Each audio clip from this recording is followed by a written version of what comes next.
Hi, I'm Doug Seven, Senior Director at Microsoft Health Next. I want to welcome you to our video series on the Azure API for FHIR. In this video series, we'll be covering all things FHIR, from interoperability to how to apply FHIR in different use cases leveraging the Microsoft Azure Cloud. In this module, we'll be talking about the role of FHIR in modern healthcare solutions. Over the last 10 to 20 years, we've seen the move of a largely paper-based health system to a nearly fully digitized health system, particularly in the United States. In fact, the Office of the National Coordinator for Health IT reports that 98% of all eligible critical access hospitals have demonstrated meaningful use of certified health IT. This is really important for the ongoing management and accessibility of healthcare data for the purposes of providing care. As we look at how sort of traditional health data systems are evolving and they're working, the move to support meaningful use for health IT and to move into a digitized healthcare system has been critical in terms of patients and their direct care. When you go into a provider's office now, instead of them bringing in some paper records and trying to find information they need, they have electronic health records and they can look up your history and understand data.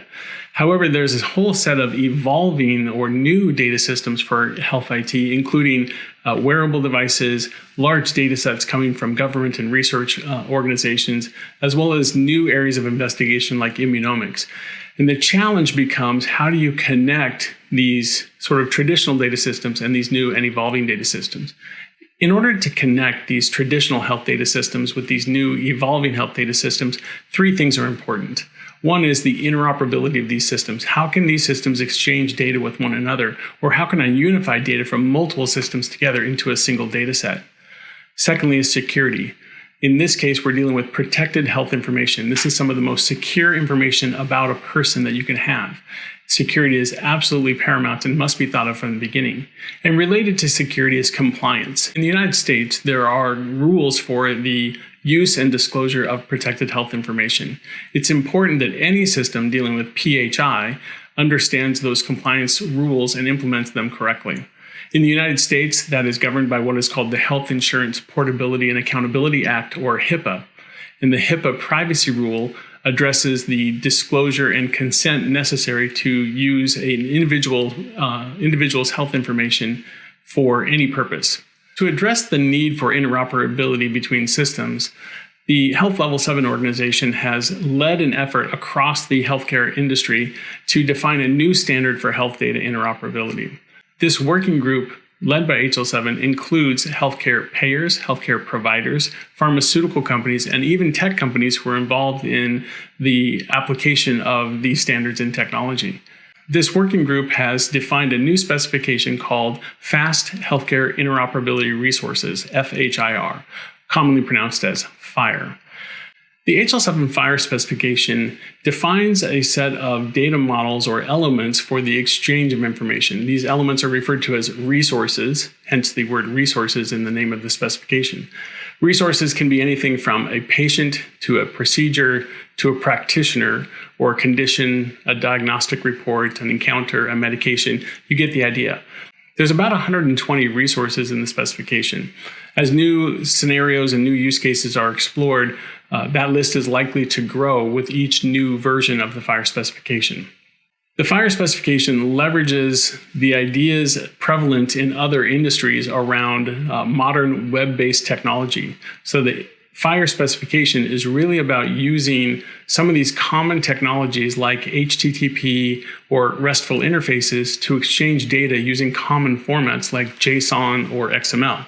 In fact, if we look at a FHIR resource, it's human readable because it's represented in either JSON or XML format. Here we're going to look at the example in JSON, where you can see that a FHIR resource defines a type. So in this case, we look at a patient as an example.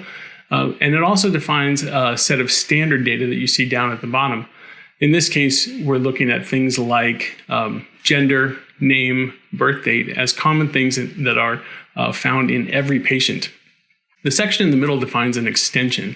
Extensions are a way of enabling you to do more with these resources that may be beyond the scope of the original definition.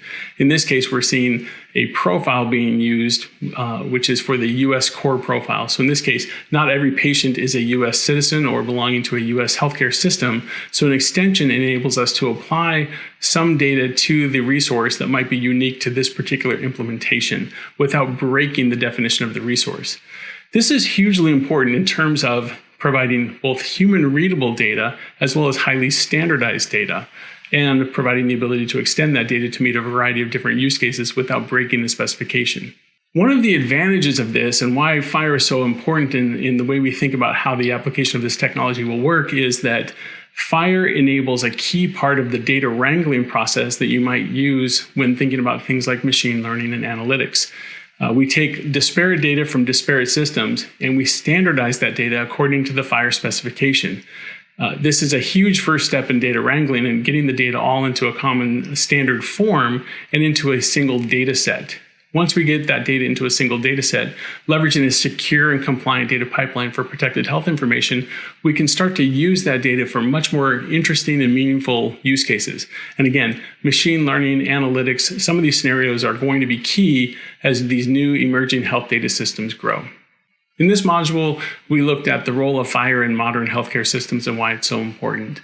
In the next module, we're going to talk about some of the legislation happening in the United States that is promoting the use of FHIR and why FHIR will become the de facto standard for health IT. After that, we'll start looking at the product, the Azure API for FHIR, and how it supports the use of FHIR data. Thank you. We'll see you in the next video.